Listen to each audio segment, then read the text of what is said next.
느낌이 나죠.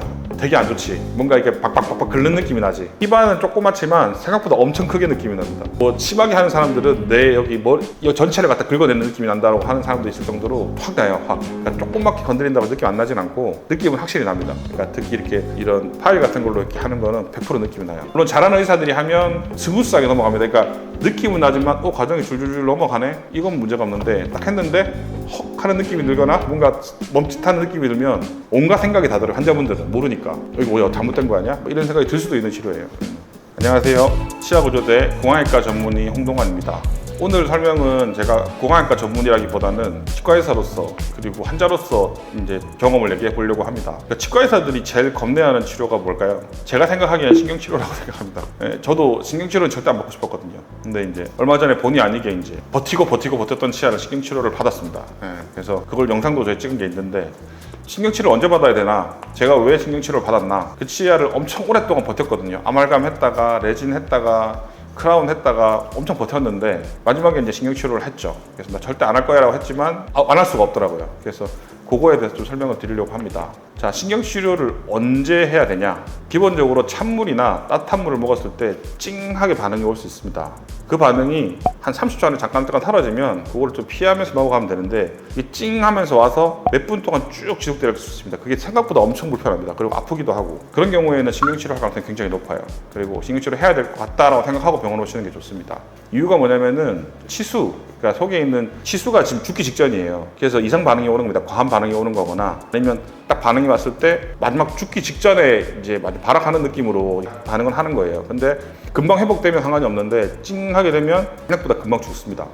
치수라고 하는 놈은 치아 형태 보면 알지만 뿌리 끝이 되게 좁거든요. 그 조그만 대로 영양 공급과 혈관 공급을 다 받아요. 그러다 보니까 조금만 스트레스를 받아도 치수가 죽어버립니다. 되게 예민합니다, 생각보다. 그래서 그런 반응이 올 때에는 신경치료할 가능성이 높다라고 생각하시면 됩니다. 두 번째는 마른 걸 씹었을 때 뭔가 찌릿한 느낌이 올 때입니다. 이거를 좀 착각하실 수가 있는데 이게 치경부 만마증이라고 해서 치아가 패인 것 때문에 시릴 수도 있거든요. 그러니까 제가 어떻게 상황을 하냐면 환자분한테 뭘 씹었을 때 시려요 하면 어떤 거냐라고 물어봅니다. 예를 들어 김치 같은 거나 아니면 그런 거 할 때 딱 시린 거면 음식을 딱 먹을 때 즙이 쭉 나오잖아요. 그럼 그 즙이 치경부로 싹 건드리면 시큰한 경우가 있어요. 근데 그거는 괜찮습니다. 그건 치경부에 그러니까 뿌리가 약간 드러나서 그렇거나 패여서 그런 거지 치아에 금이 갔거나 그런 건 아니에요. 근데 그게 아니라 마른 거, 이제 병원에서 테스트는 이제 실리콘 같은 거를 갖다 씹어보게 하거나 나무젓가락을 저희가 조금씩 잘라놓고 그걸 씹어보라고 합니다. 그래서 제가 주로 설명드린 오징어 같은 거 혹시 씹어보실 때 그러냐, 마른 거 씹을 때 그러시냐 이제 여쭤보거든요. 집에서 테스트를 해보실 때는 나무젓가락 같은 거나 쇠젓가락 씹으면 큰일 납니다. 그러면 진짜 박살나요. 그러니까 나무젓가락 같은 거나 아니면 마른 음식 같은 거를 꽉 씹었을 때 피큰하게 반응이 오면 그건 치아가 금이 갔다고 판단할 수 있습니다. 그래서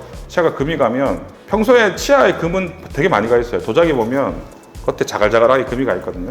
근데 그렇다고 깨지진 않잖아요. 그 금이 진행돼가지고 신경 근처까지 진행됐을 때 반응이 옵니다. 그래서 그걸 그냥 두면 뿌리까지 금이 가거나 치아를 반까지 쪼개는 식으로 금이 가면 치아를 빼게 될 수도 있으니까 예방적으로 신경치료를 하고 씌워주는 걸 하게 됩니다.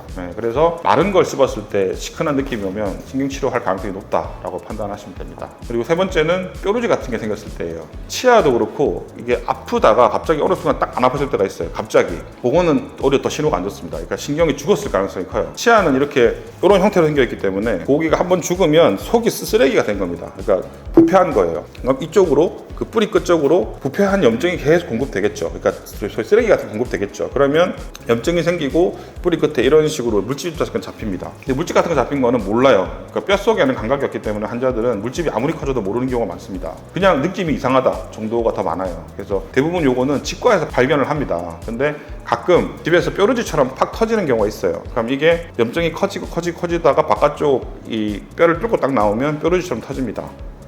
그거는 거의 100%입니다. 저도 그렇게 해가지고 한 겁니다. 그러니까 저는 첫 번째 것도 버텼고 두 번째 것도 버텼어요. 근데 세 번째 거 바깥쪽에 뾰루지 터지는 거 보고 이거 아니다 싶어가지고 한 겁니다. 그래서 뾰루지가 터지면 거의 100% 해야 된다고 보시면 됩니다. 그리고 그런 경우 100% 회복 안 되는 경우도 있어요. 최근에는 뭐 여러 가지 방법으로 그거를 줄이는 방법도 있지만 기본적으로 신경치료를 해야 됩니다. 그리고 마지막으로 치아가 흔들거릴 때는 씌우지 않을 수도 있습니다. 근데 어쨌든 치아가 흔들거리는 거의 원인이 잇몸이 안 좋아서 그렇다고 하면은 그 빼야 될 가능성이 크죠. 근데 이 치근단, 치아 뿌리 쪽에 염증이 커져가지고 흔들릴 수도 있거든요. 그래서 그런 것들은 잇몸 치료, 신경 치료 하면 괜찮아집니다. 그래서 정리를 해드리겠습니다. 혼자 내 판단을 한다고 했을 때 일단 찬물이나 뜨거운 물이나 반응이 왔을 때 찡하게 오래 간다. 최소 1분 이상 간다. 그러면 꼭 빨리 가서 신경치료 하시는 게 좋아요. 두 번째로 마른 걸 씹었을 때 시큰한 느낌이 든다. 그것도 한 치아가 특정하게 반응이 온다라고 하면 거의 해야 됩니다. 이건 씌우기까지 해야 돼요. 그다음에 세 번째는 치아에 물집이 잡혔다. 주변에. 그러면은 치아 신경이 죽은 겁니다. 이미 그거는. 그래서 그것도 반드시 해야 됩니다. 그리고 마지막으로 치아가 흔들릴 때는 뺄 수도 있지만 일단 신경치료를 해서 살릴 수도 있으니까 이런 네 가지 경우에는 꼭 들면 바로 치과 가가지고 신경치료 생각하고 가시는 게 좋습니다. 이상 치아구조대 공안외과 전문의 이자 치과의사 홍동환이었습니다.